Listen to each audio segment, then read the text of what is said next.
After the session, you will be able to understand concept of land utilization, categories, the ways in which land is used, the shift in the land use pattern in India, and the agriculture production trend, recognize how cropping pattern vary over time, and determine the impact of cropping pattern, their adjustment. The session will teach you about land usages and agriculture trends in India, especially during the post-independence era and how it changed over a period of time. The agriculture resources development, institutional structure and other factors influence the character of land usages in any economy. Furthermore, different crops are assigned to different areas for production based on the quality of the soil, people's eating pattern and the relative profitability of various crops.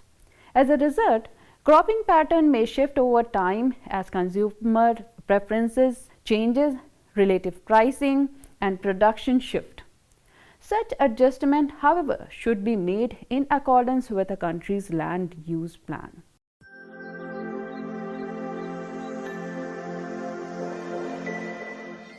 This refers to how land resources are utilized in distinct ecological environment in a broad sense. A country's land use pattern is determined by its physical, economic and institutional framework at any particular period. In other words, the current land use pattern in India arose as a result of action and interaction of different elements such as land physical qualities, institutional framework and the structure of other available resources such as capital, labor, etc. Furthermore, the land use pattern is influenced by the region's geographical location in respect to other factors of economic development such as transportation, industry, trade and so on.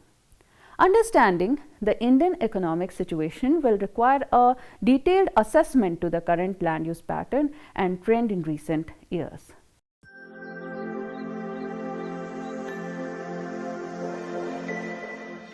India's entire land can be split into 5 groups in terms of land utilization.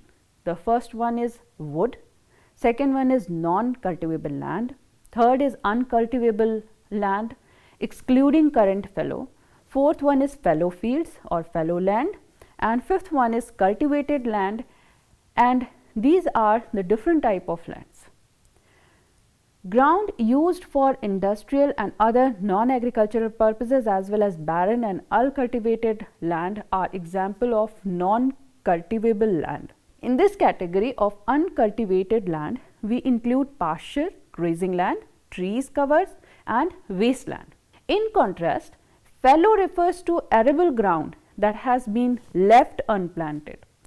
So, the basic purpose is to increase the productivity, that is why it is left for a period of time. The cultivated land represents the net sown area. Now, please refer this particular figure and see as I described the 5 type of land use pattern. This figure shows the land use and land cover map of India for 2005. This map served as a reference for 1995 and 1985 LULC maps. So, as per the basis of land use pattern in India, I will compare the data of 1960-61 and 2002-3 for you. So, let me explain you. First category is forest. It was 18.11% in 60-61, which increased to 22.57%.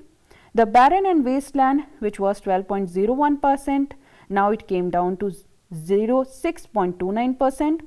Area under non-agricultural uses was 4.9%, which increased a bit to 7.92%. Permanent pasture and grazing land, which were 4.71%, that has gone down to 3.45%. Tree crops and grasses, which was 1.5%, is more or less it is same, it is 1.1%, it is decreasing, not increasing. The cultivable land waste, which was 6.23%, came down to 4.41%. Fallow and other current fallow lands, which was 3.5%, increases slightly to 3.82%. Current fallow land also from 3.73%, it increased to 7.03%. And the net sown area of India was 45.26 in 1960-61, which came down to 43.41%.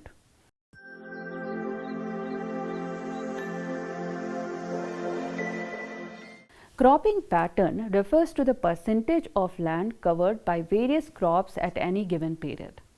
Cropping takes place all year in India as long as there is enough water for the crops. In India, there are two separate farming seasons. One is Kharif, which runs from July to October, and Rabi, which runs from October to March. Zaid are the crops that are grown during March through June. The crops are cultivated on the single basis in the group mixed cropping, or in a specific order like rotational cropping. One crop can be produced in one session, this is known as a monocropping, or two crops can be grown in one season, this is known as a double cropping, and can be cultivated in a year in order. We will go over different cropping systems in more details. First one, I will explain about the monoculture. So, monoculture refers to the growing of only one crop on the same plot of ground year after year. It could be due to climatological and socio-economic factors, or it could be due to farmers' expertise in cultivating a specific crop such as peanuts, coconut, or which are cultivated year after year under rain-fed condition due to rainfall limitations. I will give example of rice. Rice is produced in canal watered areas where no other crop can be grown due to soggy conditions. Multiple cropping is defined as growing two or more crops on the same piece of land in the same calendar year. It is farming intensification in both time and spatial dimensions. For example, more crops each year and more crops on the same area of the land at any given time. Intercropping, mixed cropping and sequence cropping are all examples of this technique. Double cropping occurs when a plot of land is occupied by two crops that are cultivated in succession over the course of a year. Another type is intercropping. Intercropping is the practice of cultivating two or more crops in a row arrangement on the same piece of land. For example, growing peanut with red gram at a 5:1 ratio. Another one is cropping intensity. Cropping intensity is the spatial dimension is thus achieved. Intercropping was originally used as a precaution against crop failure in a rainy climate. Intercropping's main goal right now is to increase productivity per unit area while also maintaining output stability. The intercropping strategy makes optimal use of resources and boosts productivity.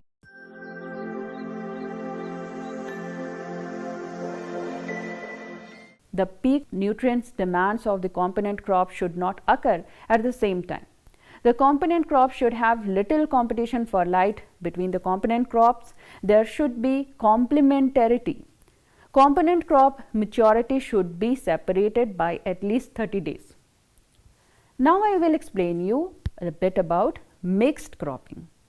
Growing two or more crops simultaneously intermingled without a row pattern is known as mixed cropping. It is a typical practice in most of India's dryland areas. Seeds from several crops are blended in a specific proportion and sowed. The goal is to provide enough cereals, pulses and vegetables for the entire household. Sequence cropping is described as cultivating two or more crops in a row on the same piece of land throughout the course of a farming year. Double, triple or quadruple cropping refers to the number of crops farmed in a year with 2, 3 or 4 crops respectively. Relay cropping and ratoon cropping are two further systems that exist in addition to ones mentioned above. Relay cropping is the practice of planting the following crop before harvesting the previous crop. After harvesting a crop, ratoon cropping or ratooning refers to the growing the crop with regrowth coming from the roots or stalks. Integrated farming system.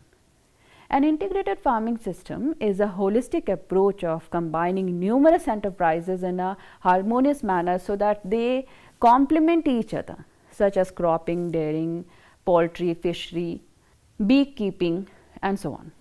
The goal is to maximize profit while utilizing resources efficiently and causing the least amount of damage to the soil and environment.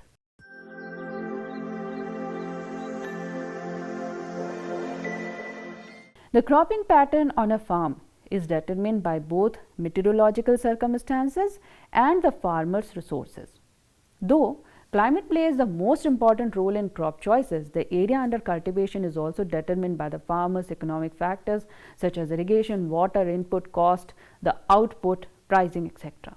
The predominant agriculture system in any given location is the product of past and present actions made by individuals, communities, the government or their agencies. Water availability either through precipitation or irrigation is a basic requirement for increased agriculture intensity. It is becoming increasingly apparent that land and water resources are infinite and that intelligent usages is very essential. This is especially true in nations like India, where population pressure is increasing all the time. Tropical countries like India are fortunate in that the weather conditions for growing crops are generally good throughout the year. It is, however, critically reliant on a water supplies from natural precipitation or irrigation facilities. In many places of India, multiple cropping has been practiced for a long time. Similarly, in India, mixed cropping is an ancient art. Mixed cropping systems were implemented as a safeguard against crop failure owing to seasonal circumstances or pest and diseases assault. In recent years, it has been demonstrated beyond a shadow of a doubt that there are other more benefits.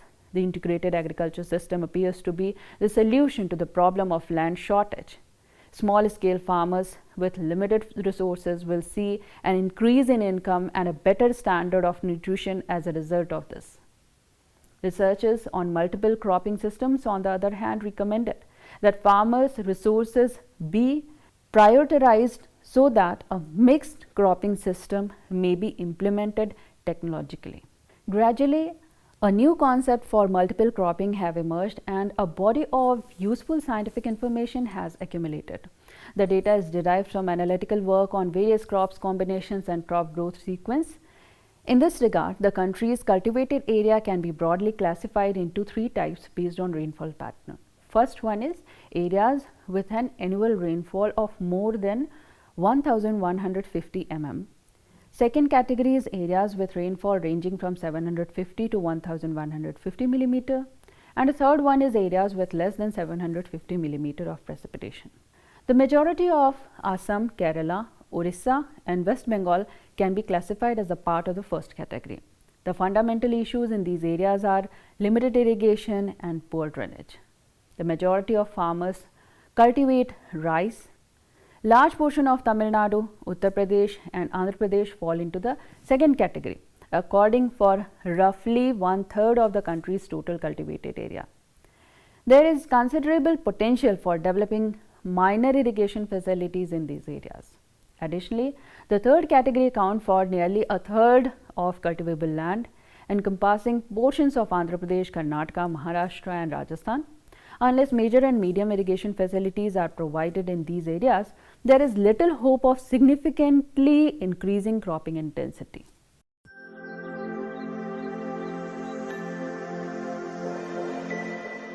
Cropping pattern on farm are determined by both climatic factor and farmers' resources.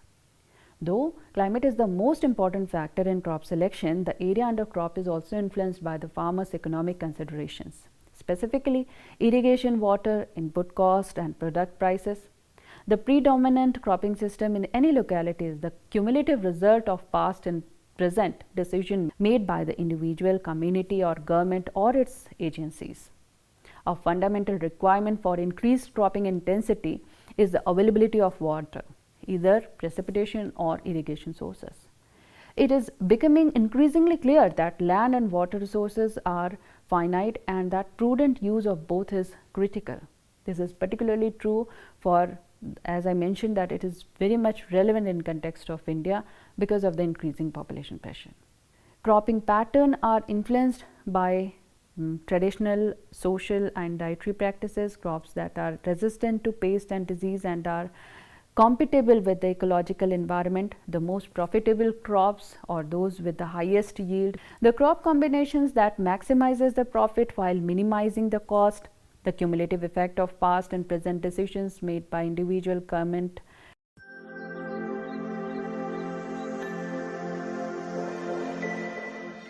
Land use change is responsible for nearly 25% of global emissions. It has the potential to influence the atmospheric concentration of CO2 and thus contribute to global climate change. You will be wondered to know that 3.2 billion people worldwide are impacted by land degradation. Ecosystem services that is also affected by such changes. Each year, you will be surprised to know that each year land degradation costs the global economy of $10.6 trillion in lost forest, agriculture and grassland tourism. A report analysis that was conducted by the United Nations Food and Agriculture Organization estimated this, and according to the United Nations, over 500 million hectares of new agricultural land will be required to meet global food demand by 2050.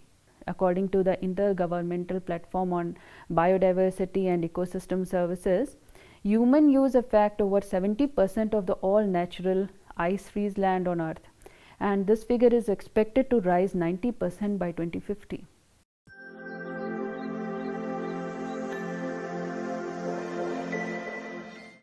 In India, the rapidly growing population and the resulting strain on available resources have a determinantal effect on the country's land resources. Cities are growing in size and urbanization far beyond their formal boundaries, as I said. Apart from that, encroachment on private land and extensive use of forest resources, increased food and shelter demand have necessitated expansion by encroaching on uncultivated land areas as well as forest, shrub and wetland habitat. According to the IPCC's report on the climate change and land, agricultural land for food, animal feed and fiber is driving land use changes. Besides that, overgrazing, it's a regional problem at local level. Farmers are abandoning cultivated land for grazing purposes because of which the soil fertility status that deteriorates. And as a result, we can conclude that there are two types of land use change. One is direct anthropogenic changes and another one is indirect anthropogenic changes. Deforestation, reforestation and afforestation, agriculture, urbanization are all examples of anthropogenic changes, whereas indirect changes include climate change or a change in carbon dioxide concentration, which results in change in vegetation and land use pattern.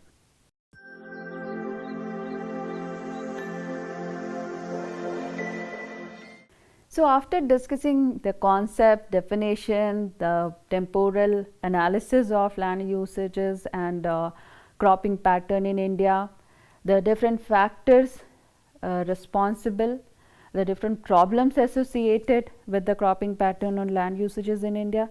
Now, you may be thinking that what is the way forward? In my view, increased food productivity, improved cropland management, livestock management, agroforestry, increased soil organic carbon content and reduced post-harvest losses all contribute to ecosystem conservation and land restoration. You may be surprised to know that according to an IPCC report on land use, these all factors had been given importance. These management practices have the potential to increase the crop production by up to $1.4 trillion. Improved fire management and improved grazing land can contribute to land restoration. So, in other words, restoration of soil and water resources, conservation of soil as well as water, and a scientific management of resources are very important to improve the crop productivity, to improve the soil fertility in a region like India.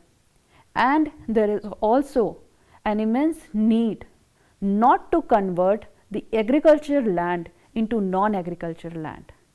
And for that, there is a need not only to make policies, but there should be an interrelationship between the policy makers and the grassroots level practitioners. The views of the grassroots level practitioners should be taken by the policy makers, and most important fact is that it should be implemented honestly to maintain the cropping pattern in India and also to balance the land usages in India.